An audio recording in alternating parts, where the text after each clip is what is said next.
নমস্কার বন্ধুরা, আর জি কুকিং চ্যানেলে আপনাদের সবাইকে স্বাগত। আজকে নিয়ে হাজির হয়ে গেলাম নরম তুলতুলে দুধ পরোটার রেসিপি নিয়ে। তো চলুন শুরু করা যাক। আমি এখানে বড় একটা পাত্রে 2 বাটি গরম দুধ নিয়ে নিচ্ছি। দুধটা থেকে ধোয়া উঠছে দেখেই বুঝতে পারছেন। দিয়ে দেব 3 চামচ চিনি। আমরা পরোটাটা একটু মিষ্টি মিষ্টি পছন্দ করি। হাফ চামচ লবণ দিয়ে দিলাম, আর দিয়ে দেব 2 চামচ পরিমাণে সাদা তেল। সব কিছু খুব ভালো করে চামচ দিয়ে মিশিয়ে নেব, যাতে চিনি লবণটা সম্পূর্ণ গলে যায়। সব কিছু খুব ভালো করে মিশিয়ে নিয়ে এখানে 2 বাটি আটা দিয়ে দেব। আমি আটা দিয়ে করছি, আপনারা চাইলে ময়দা দিয়ে করতে পারেন, তবে আটাটা হেলদি অপশান।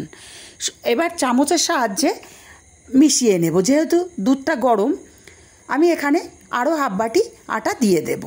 তারপরে চামচের সাহায্যে আবারও ভালো করে প্রথমে মিশিয়ে নেব।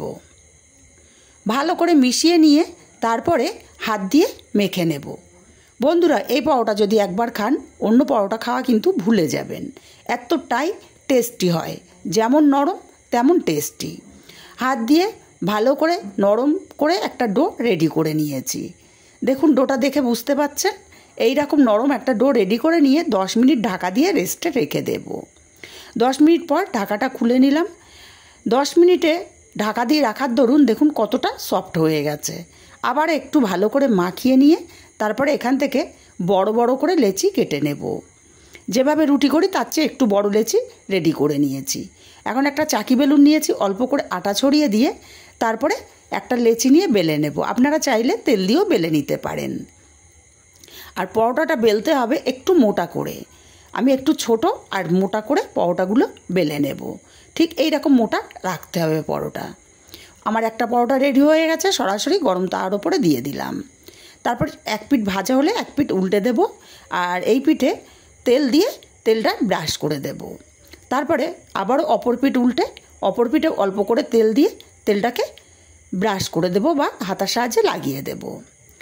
তেলটা ভালো করে লাগিয়ে উল্টে পাল্টে সুন্দর কালার করে ভেজে নিতে হবে। আর একটু খুন্তি দিয়ে চাপ দিলেই পরোটাগুলো সবকটা ফুলে উঠবে। দেখে বুঝতে পারছেন পরোটাগুলো কিন্তু সুন্দর ফুলে উঠছে। এভাবে একটু খুন্তি দিয়ে চেপে চেপে আমি একটু গোল্ডেন কালার করে ভেজে নিচ্ছি। আর একইভাবে সব পরোটাগুলো ভেজে উঠিয়ে নেব। সব পরোটাগুলো ভেজে নিয়েছি। আর কতটা নরম দেখিয়ে দিচ্ছি। রেসিপিটা কেমন লাগলো কমেন্ট করে জানাতে ভুলবেন না। ভালো লাগলে কাছের আত্মীয় স্বজন বন্ধুবান্ধবের কাছে শেয়ার করতে ভুলবেন না। এখন এই পরোটাগুলোকে হাত দিয়ে বাড়ি মেরে মেরে পরোটাগুলো ভেঙে নেব। এতে করে পরোটাগুলো আরও বেশি নরম থাকবে। ঠান্ডা হয়ে গেলেও পরোটাগুলো শক্ত হবে না। সব পরোটাগুলো আমি ভেঙে নিয়েছি।